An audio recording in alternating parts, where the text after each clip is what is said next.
हर हर महादेव मित्रों, आज फिर से आपके सामने प्रस्तुत हूं जब साधना, सिद्धि और दिव्य दृष्टि से संबंधित एक और वीडियो लेकर। मित्रों, जब साधना शुरू करी थी तब ये प्रश्न मन में था और आज देखता हूं तो बहुत सारे साधक यही प्रश्न मन में लिए खड़े मिलते हैं। और ये बहुत ही बेसिक क्वेश्चन है कि जब आप जाप करना शुरू करते हैं तब कितने जप की संख्या के बाद मंत्र सिद्ध होता है। ये एक बहुत ही इंपॉर्टेंट क्वेश्चन है जो हर साधक के लिए बहुत जरूरी है और हर साधक के मन में लालसा होती है कि कम से कम एक संख्या का पता चले जितनी संख्या के बाद जाप करने के मंत्र सिद्ध हो जाएगा। और यही आज का हमारा टॉपिक है कि कितने मंत्र जप के बाद मंत्र सिद्ध हो जाता है। 1.25 लाख, 5 लाख, 10 लाख, 36 लाख या फिर 1 करोड़ जाप, आखिर कितने जाप करने के बाद आपका मंत्र सिद्ध होगा?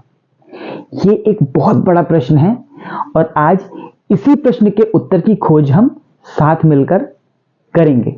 लेकिन उससे पहले आप सभी से निवेदन है, वीडियो को लाइक कर लीजिएगा, चैनल को सब्सक्राइब करना मत भूलिएगा और आप अगर चाहें तो आप इस वीडियो को अपने फ्रेंड्स और फैमिली के साथ शेयर भी कर सकते हैं।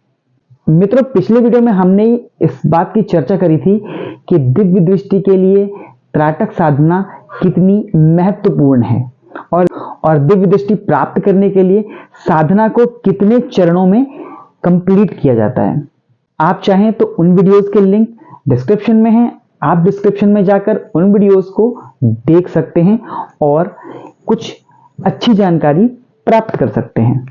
तो चलिए मित्रों, शुरू करते हैं आज का अपना टॉपिक कि कितने जप के बाद मंत्र आपका सिद्ध हो जाएगा। एक छोटे से एग्जाम्पल से शुरू करते हैं।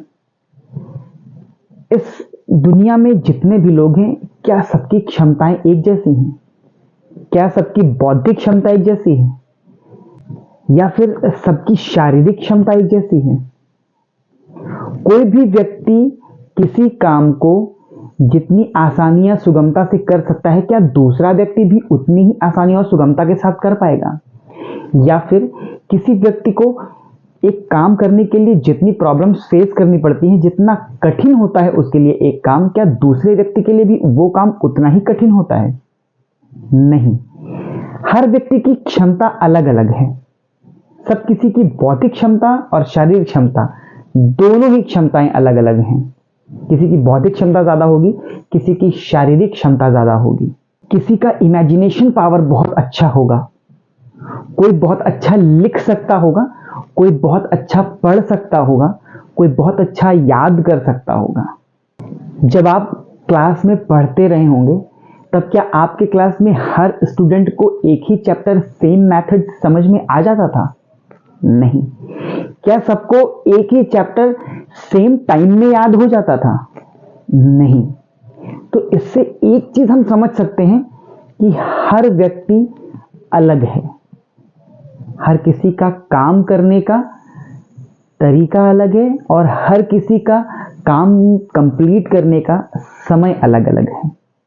एक ही लक्ष्य को प्राप्त करने के लिए अलग अलग लोग अलग अलग मेथड्स का प्रयोग कर सकते हैं, अलग अलग तरीके इख्तियार कर सकते हैं और अलग अलग समय में पूरा करेंगे। एक ही साथ एक ही समय में पूरा नहीं कर सकते।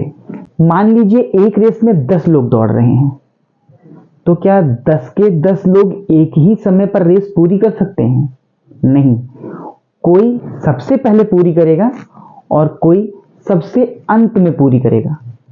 हो सकता है कोई ऐसा भी हो जो बीच रास्ते में गिर जाए और रेस को पूरा ही ना कर पाए। अब अगर इसी सेम चीज को हम अपनी आध्यात्मिक दुनिया में लेकर जाएं तो एक चीज हम ये कह सकते हैं कि हर किसी के लिए मंत्र जप सिद्ध होने की संख्या अलग अलग हो सकती है। जरूरी नहीं है कि मैं अगर उस मंत्र को 1.25 लाख जब तक सिद्ध कर लेता हूं तो आप उस मंत्र को 2 लाख पर करेंगे, 2.5 लाख पर करेंगे या फिर 40 लाख पर करेंगे या फिर 1 करोड़ पर करेंगे।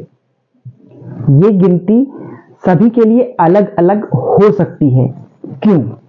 क्योंकि जैसे हमारी बौद्धिक क्षमताएं, हमारी शारीरिक क्षमताएं अलग अलग हैं, वैसे ही हर किसी की आध्यात्मिक क्षमताएं भी अलग अलग हैं। जिसकी आध्यात्मिक क्षमता जितनी मजबूत होगी, उसका मंत्र उतनी जल्दी सिद्ध हो पाएगा। आपके क्लास में जो लड़का सबसे तेज रहा होगा, जो हमेशा अव्वल आता रहा होगा, फर्स्ट आता रहा होगा, उसका कंसंट्रेशन सबसे स्ट्रांग रहा होगा। यही सेम चीज आपके आध्यात्मिक दुनिया में भी लागू होती है। इसके उलट अगर जाएं तो दो तरीके हैं।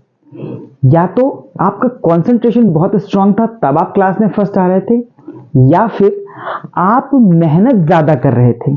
अगर आपका कंसंट्रेशन स्ट्रांग था तो एक चीज याद करने में आपको कम टाइम लगता था, और अगर आपका कंसंट्रेशन थोड़ा सा वीक है या फिर आपकी बौद्धिक क्षमता थोड़ी सी कम है, तो आप उस चीज को बार बार रट करके उस चीज को मेमोराइज कर सकते थे।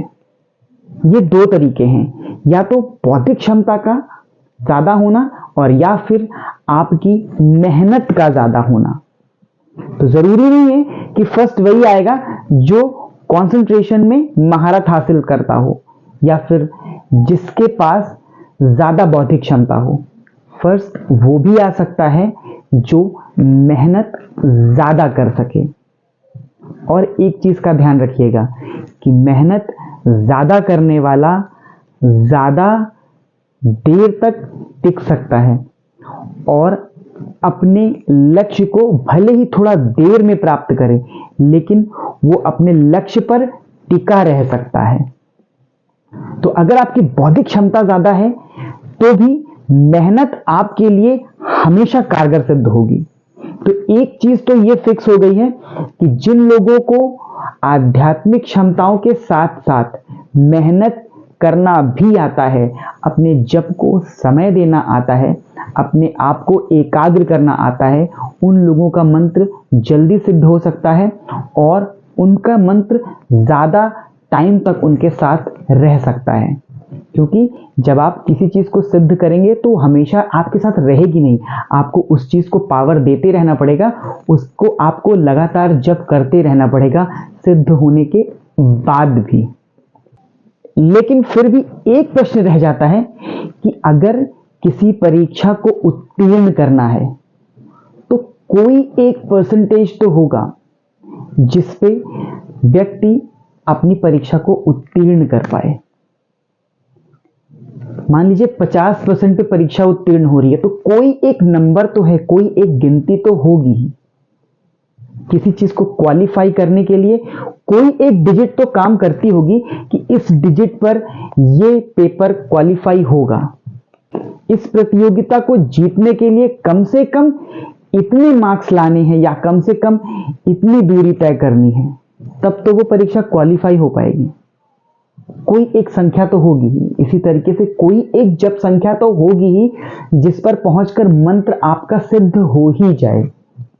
बस आपको अपने संकल्प को टूटने नहीं देना है।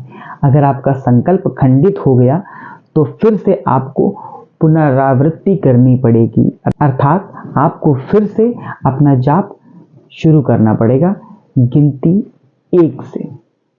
तो उम्मीद करता हूं दोस्तों आज की ये जानकारी आपको पसंद आई होगी। वीडियो को लाइक और चैनल को सब्सक्राइब करना मत भूलिएगा। वीडियो को शेयर करते रहिएगा। जल्दी ही मिलेंगे एक नए वीडियो में कुछ इंपॉर्टेंट टॉपिक के साथ। तब तक के लिए हर हर महादेव।